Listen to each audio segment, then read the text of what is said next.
Hey guys, let's talk a little bit about knives. As far as outdoor survival gear goes, a knife has to be towards the top of the list of importance, and knowing how to use it is just as important. Whenever you're going to use a knife, it's very important that you know the local laws and codes of the area that you're in so you can abide by them. Here in New York City, we have very specific laws regarding the usage of knife within the city limits. First and foremost, to use or possess a knife, you have to be 18 years of age or older. The blade of the knife has to be less than 4 inches. Anything over 4 inches is illegal by New York City standards and laws.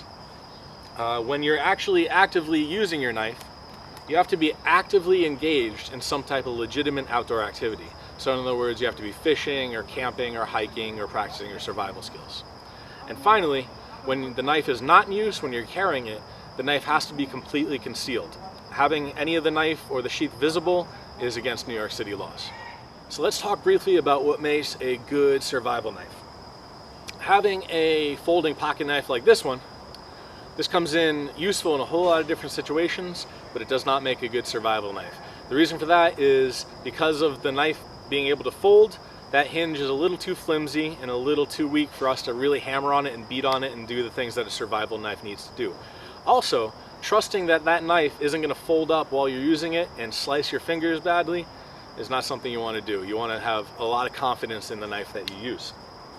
So what you're looking for is something more like this one. This is a full tang, which means basically the part of the steel blade that you can't see inside the handle goes all the way down through to the bottom of the handle.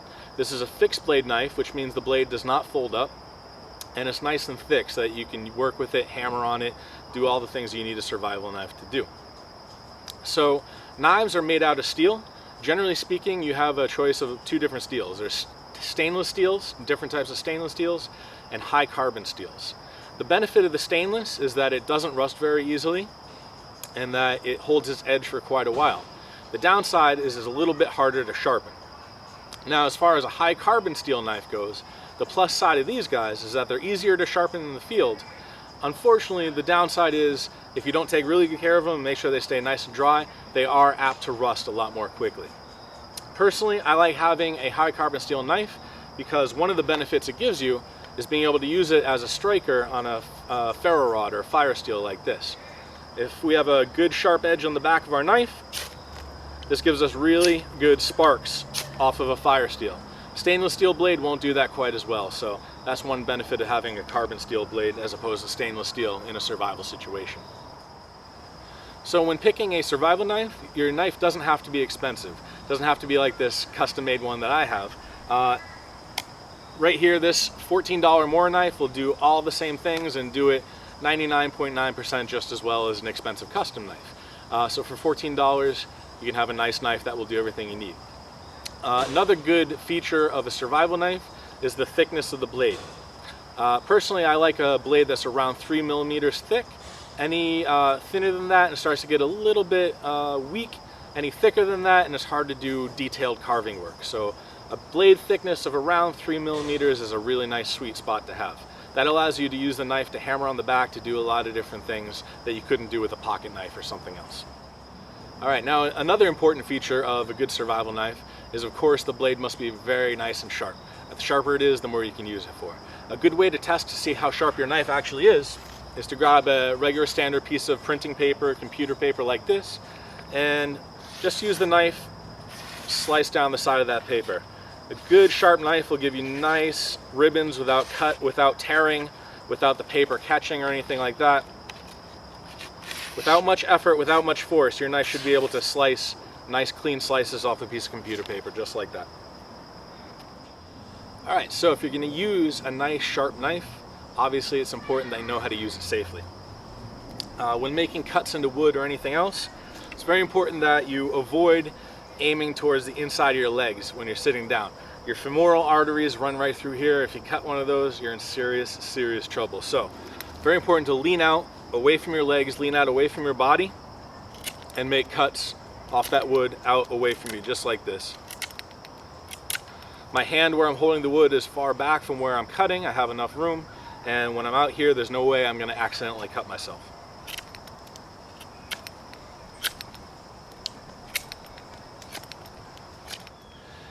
All right, so if you have no place to actually sit down like a stump while you're cutting, there's a couple cutting methods that will actually work really well for standing up and cutting safely. You want to hold whatever piece of wood, whatever you're cutting, down at your side like this, out away from your body. When you're holding it away from your body, this allows you to put more weight into it, more power into the cut, and power through and get some nice chunks of wood, just like that. As I cut through, there's no chance I'm going to cut my leg or anything else back here. So this is a much better cut than cutting down on the inside of your body just like that. Okay, another really useful standing cut to know is called a reverse power cut. So what I'm going to do, instead of holding my blade the way I normally would with the blade towards my front fingers, I'm going to turn the blade around, the blade facing back towards my back knuckles. And what I'm going to do, I'm going to use the muscles in my chest here, which are stronger than the muscles in my arms and my shoulders. And I'm going to slice through that wood by basically pulling and ripping across my chest in this direction.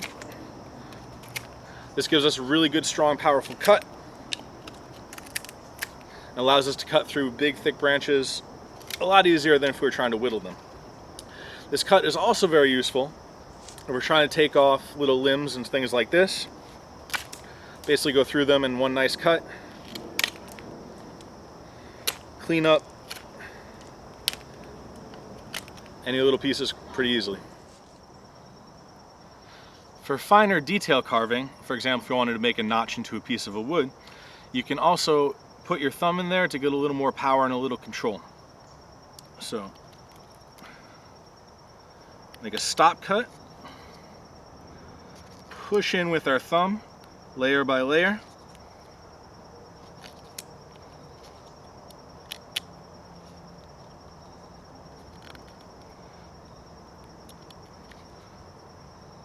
That thumb just gives you a little extra power, a little extra control when trying to make more detailed cuts like a notch like that. One of the most important skills that you can know with a knife is how to process dry wood for a fire. Sometimes we don't always have an axe or a saw with us in order to process that wood, but with a knife we can actually process a lot of firewood with a little know-how and a skill called batoning. In order to baton a piece of wood, basically what we're going to do, we're going to put our knife on the top of the wood. We always want to use a block of wood or something underneath us. When our knife goes through, we don't want it to get hit on stone or dirt or anything that chip the blade. So always protect your knife, put a piece of wood underneath when you're about to baton. What you want to do is take a second piece of wood and just hammer down on top and split through the wood. When placing our knife blade on top of the piece of wood that we want to baton, it's very important that we give ourselves enough blade sticking out in the front so that when we start hammering on it with a stick, we have enough room to work on. So we're going to take our second stick, this could be a good hardwood or something else, and we're going to start to tap on the top of our blade just like this. And once you get to about here, you'll need to work on the front end of that blade. That's why we leave enough of it sticking out to go through. All right. With that, we split our wood right down the middle. Okay, once we have our wood split with batoning, we can keep going, getting the wood smaller and smaller and smaller.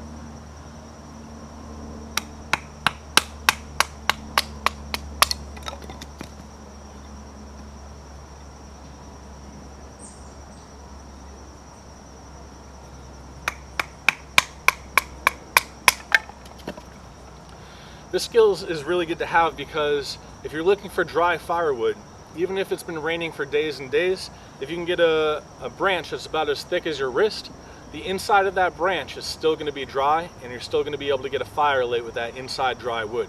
So not only is batoning good for processing wood into kindling for burning a fire, it's also good for getting down inside a branch to where the dry wood is after it's been raining a lot. So we can also use the batoning skill with our knife to actually cut through branches sideways if you need to make a branch smaller for processing. So we do the same thing that we do. We place our knife blade on the branch that we want to cut already, and then deliver some good sharp taps to the back. Another piece of hardwood.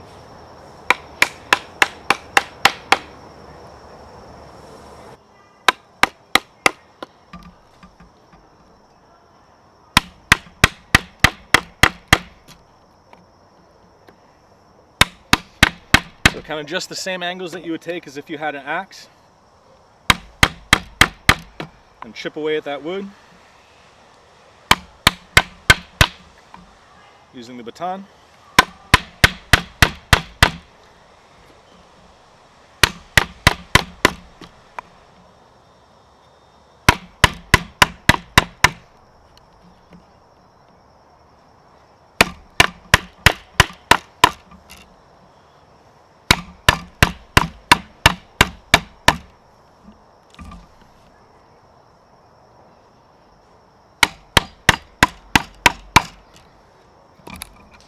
Go. So, of course, not as good as having an axe or a saw with you, but if you need to get through a piece of wood, there's a way to do it with that knife. So, along with using your knife to baton wood, another skill that's really important to have in outdoor knife work and survival skills is knowing how to make what we call a feather stick. Feather stick is basically taking a large section of wood, a piece of a large branch, and turning it into small fluffy tinder. This is really useful when it's been raining for a while and dry tinder is hard to find. Remember, we talked about the inside of that wood. If you baton through to get to the middle, the inside of that wood should be dry, and making a feather stick from that wood is a good tinder to use when there's no other dry tinder to be found. So what we want to do, get on our knees, get nice and comfortable, grab a good hold on our knife, and we're going to set that piece of wood down on the ground. Grab our knife. I'm going to keep our arm nice and straight. We don't want to bend our arm and just keep doing this, but basically we're going to keep our arm nice and straight, and we're going to use our body weight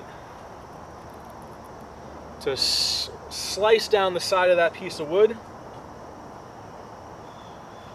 getting tiny little wood curls to come off the side.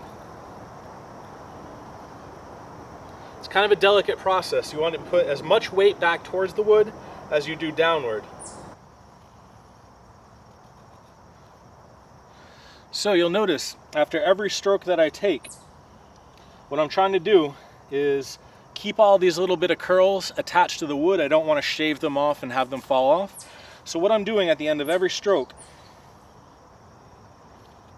basically tilting my knife out just a little bit, and that makes room for the next set that start to come down.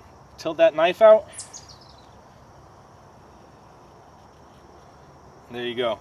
So you can judge how well you're doing by the little curls you're getting.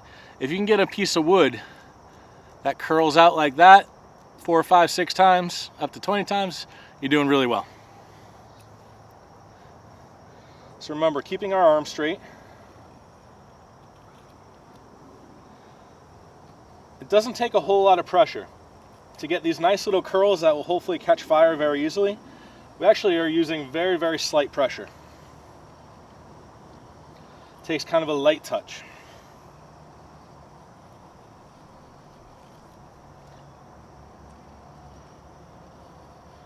The type of wood that you use, of course, matters. You want to use kind of a nice soft wood.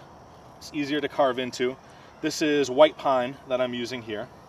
Gives you really nice, soft, delicate curls. And you'll see why those soft, delicate curls are important in a few minutes.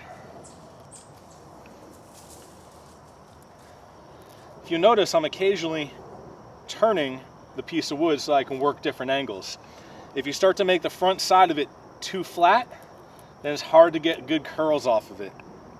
You basically want those nice little tiny ridges so you can work your knife blade down the ridge and get that soft, delicate curl.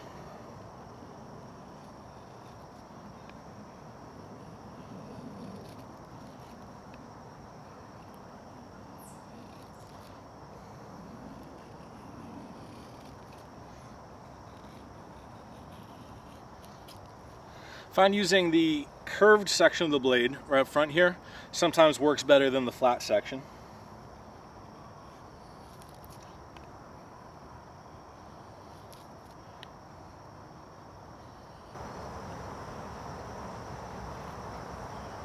Alright, so after a lot of practice, your feather sticks will start to look something like this. We have lots and lots of tiny little curls.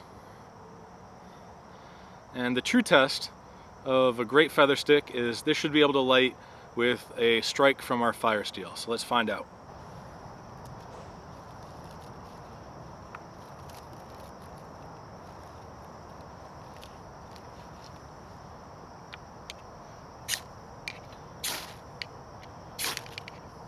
There we go.